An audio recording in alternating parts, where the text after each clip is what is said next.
Sing me a song of a lass that is gone. Say, could that lass be I? Mary of soul, she sailed on a day over the sea to sky.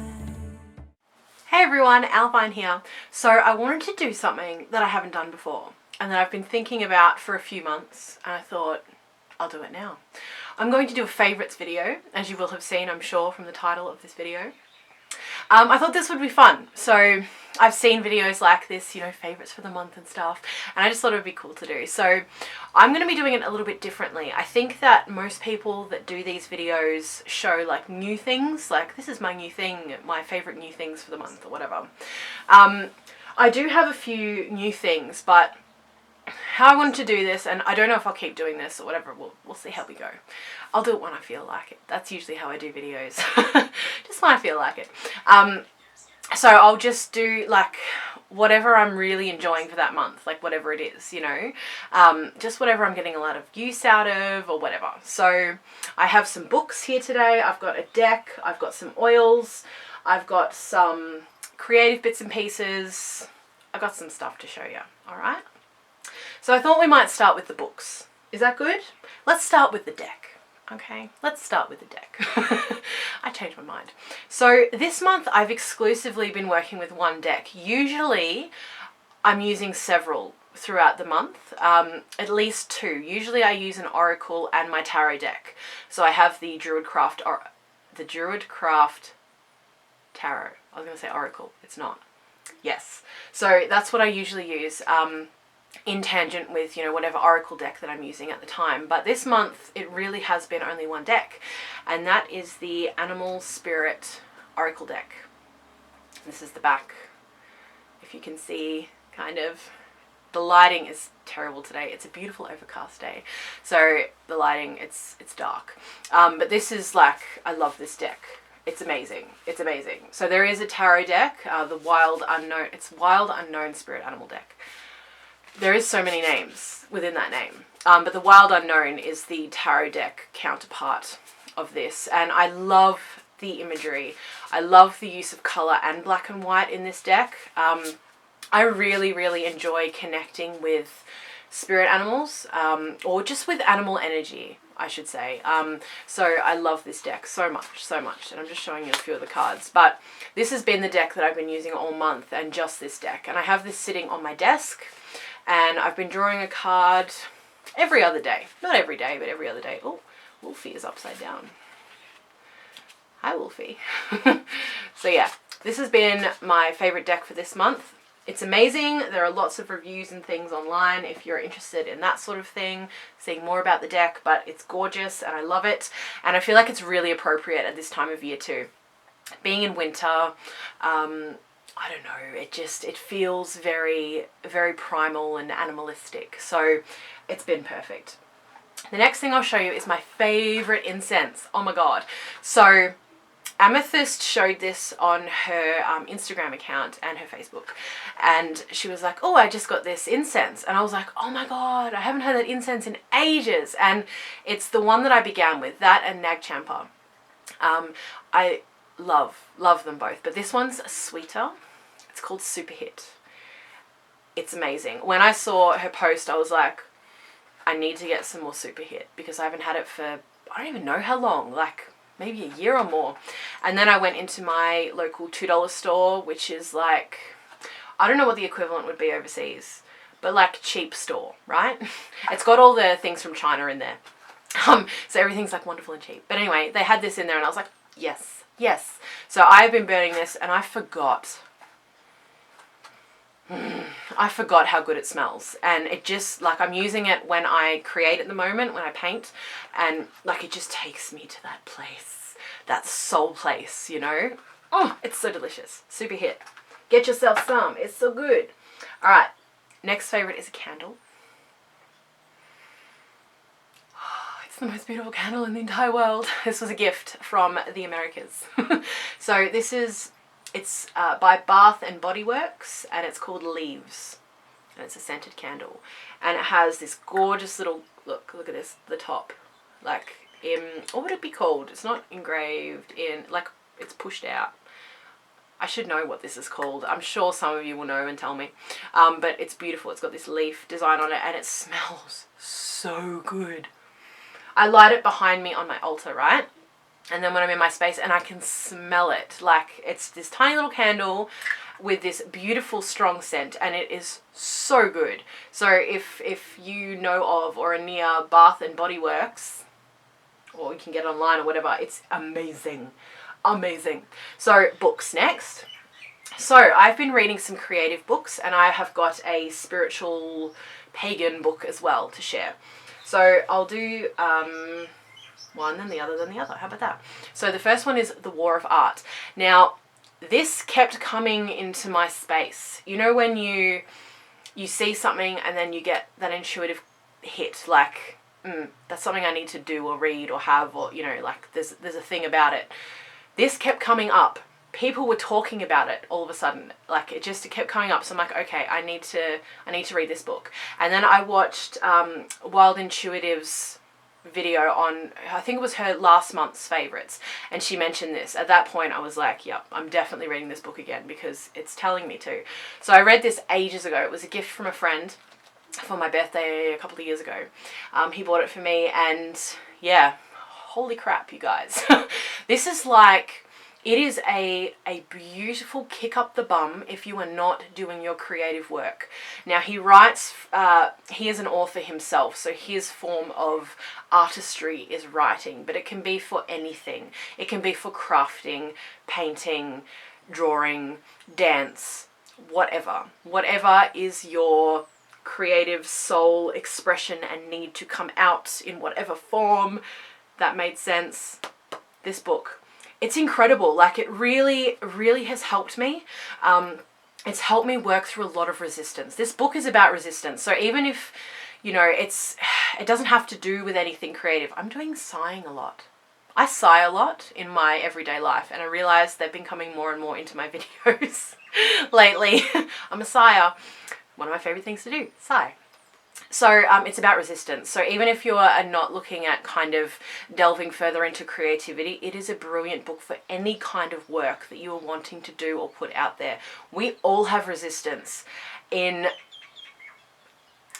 any area of life. I was going to say every area of life, but not everyone experiences in every area of life. But many areas of life we have resistance. So this book is absolutely incredible. It is so inspiring and motivating. I think motivation is the word that I would use for this book. So The War of Art, not The Art of War, by Steven Pressfield. Incredible book. Loving it. Like amazing. And every time I'm feeling a bit like, about anything I need to do, but particularly my creative work, I pick it up and I'm like, let's friggin' do it. So it's a really good book. I'm sorry if that was a really loud clap. It might have been. The next book, 1 second. You saw nothing. The next book is The Seed of Yggdrasil by Maria Kvilhaug. I talk about this book so much. I've mentioned this book at least 3 or 4 times on YouTube alone, I would say, if not more. And I hate saying it because I know that I'm not pronouncing these words and names right, but there you go. I've said it. It's what it is. You can see it yourself. There it is. Now, this is the Eddas translated.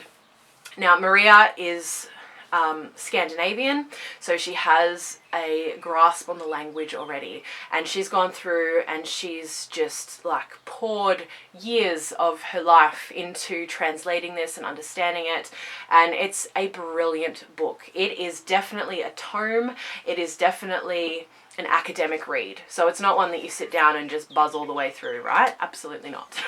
I'm picking it up and coming back to it and, you know, all that sort of stuff, but I've started working with the Norse pantheon, or with a Norse god.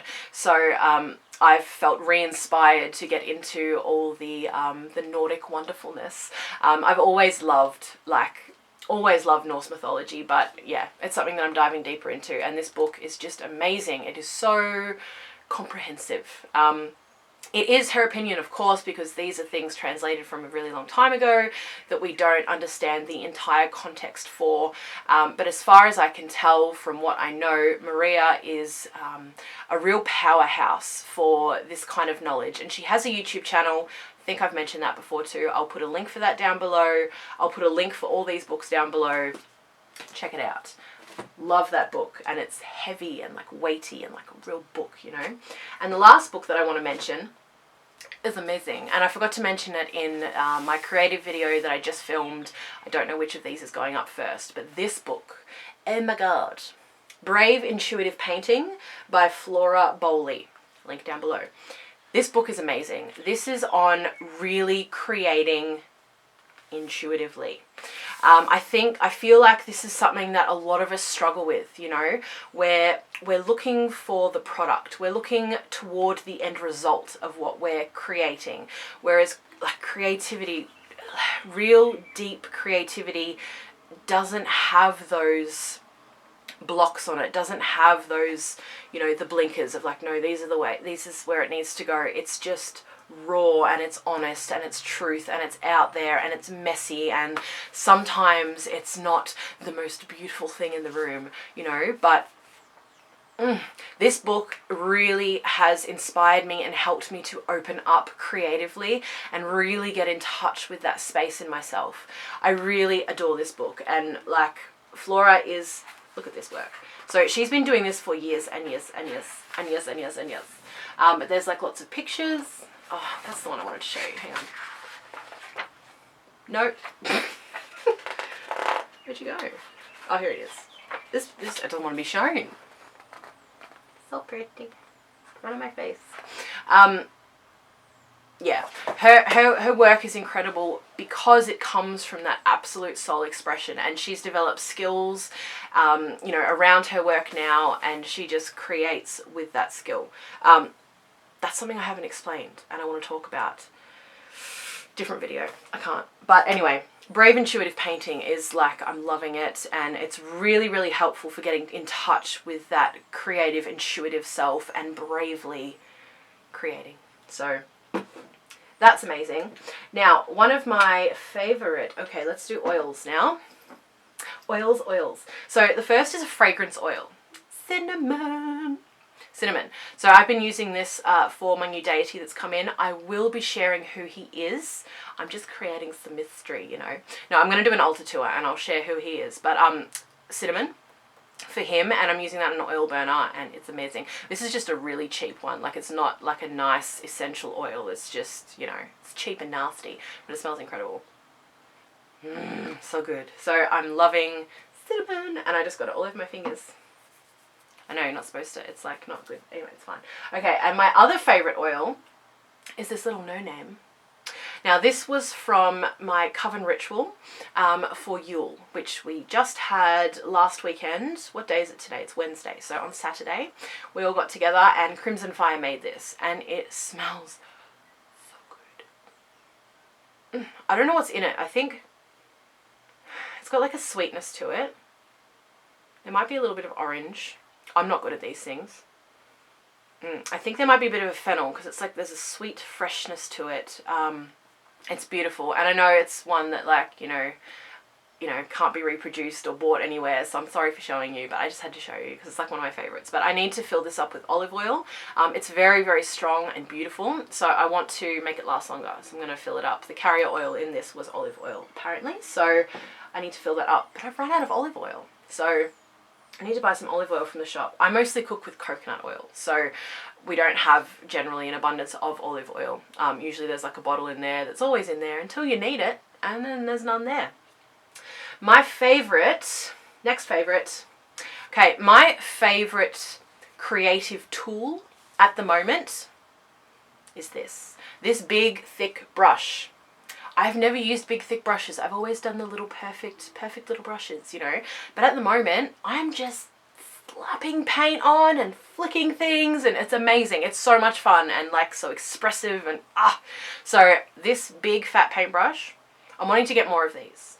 I've got another one that's like even fatter, but I've used it for oil paints before. So it's quite oily and I can't use it with my acrylics at the moment. I've got to like really clean it properly and whatever. And I've got a smaller one, which I like, but I stuffed it by leaving it in the water like for a long period of time, and now it's all like, so I'm wanting to get some more of these like big flicky brushes, but this one I'm using like all the time. So I love that. Okay, my favorite magical tool for this month has been my incense burner. I have been doing a lot of scent magic and a lot of burny smoke magic. That's been like the main way I've realised when I was sitting down to think about this video. Like, what's been my favourite magical tool? Yeah, it's been this incense burner. Or not even this incense burner in particular. I do love this one. This was a gift from, look how pretty. It's so pretty. But just anywhere that I can stick an incense stick in, basically. And also like my cauldron, like I've been using a lot of charcoal and that kind of thing to burn scents. But really incense magic, I suppose, is what I've been doing a lot of this month. So that is my current favourite magical tool. And I've got 4 more things to show you, but 2 of the same thing. Okay, so my other favourite creative stuff at the moment, let me get some like pretty colours to show you. That's a pretty colour. Has been, and not particularly amazing, anyway, it's fine. Woo! Okay, sorry. Acrylic paint. I learnt to paint in oil paints. I love oil paints. Oil paints have always been my jam in terms of painting. But right now, I am loving acrylic paints, which is quite shocking to me. I didn't like how fast they dried and like you couldn't blend colour in as well as with oils. But right now, because I'm really like slapping paint on and I'm going layer, layer, layer, layer, I want acrylic, because I started an oil painting the other day with the techniques that I'm, doing currently of like, big thick paint, and it's still drying. And it's been forever. Oh, that reminds me, I got one other thing to show you. Forever it's taking to dry. So I'm like, acrylic paints are where it's at. I love, love, love acrylic paints. One more thing I want to show you. Hopefully it's in my butt. Okay, my other favourite creative tool right now is my hairdryer. I dry the paint. It's incredible. So Crimson Fire got me onto this as well. She's like, you know what I used to use to dry my paint when I was 16 years old painting in my bedroom was a hairdryer. I never dry my hair with a hairdryer, ever. I've had this sitting around for years, and now I keep it in here under my desk and I zhoosh dry my painting and then I go to the next layer. It's amazing. It's like my favourite thing ever. So my hairdryer. Can't believe I almost forgot that. Next, my favourite crystals. There's Barry saying hi. My favourite sheep this month is Barry, by the way. I love him. I love him so much. Okay, so my favourite crystals for this month were gifts as well. Gifts, not gifts. Lavender, rose quartz. Didn't even know lavender rose quartz existed. This thing, oh my god, as soon as I opened it up, it's from a really dear friend as well. He knows who he is and I love him. Because it's from him, it's like extra special, and it's rose quartz and it's lavender. Like, it just, as soon as I opened it, I was like, oh my god. And like, I can't, it's with me everywhere. So this and the other one I'll show you are always in my space. Always, always, always. I love it. It fits perfectly into my hand. That to me is a sign of like a crystal that is supposed to be with you, Like, I love finding those grooves and you're like, oh yes, like perfectly in my hand. So lavender rose quartz. Oh my god. And the next one, also a gift. I'm going to see if I can like show you the, not really. This is a labradorite palm stone and you can't even see the colours. I'll put up a picture, okay, now. Or 2. To show you. Like, it's absolutely stunning. And there's actually a heart in it as well, which I'll try and get in the picture. But this is beautiful. I've always wanted a labradorite palm stone, like always, forever, for at least a few years. And I was so excited when I got this, and like it's the same. I can't put it down. Like, I love it. It feels so delicious and so good. And I always have this in my space with me. Always, always, always. And the very last thing I'll show you, one of my favourite activities this month, besides painting, has been to garden. And look. It's a little baby tomato plant, isn't it cute? So I germinated some seeds. Oh, Barry. I germinated some seeds in containers, and I had some of them sprout, and I've planted some of them, and so far the tomatoes have come up. So I have 4 little baby tomato plants. Isn't it the cutest thing ever? I had to show you, it's so cute. So I love them. When they get a little bit bigger, I'm going to transfer them into larger pots, and when we get a little greenhouse happening, they'll be going in there. I'm very excited, but I just wanted to show you that. Oh my goodness, I'm running out of time. I love you guys so much. I hope you enjoyed, and I will see you in the next video. Bye!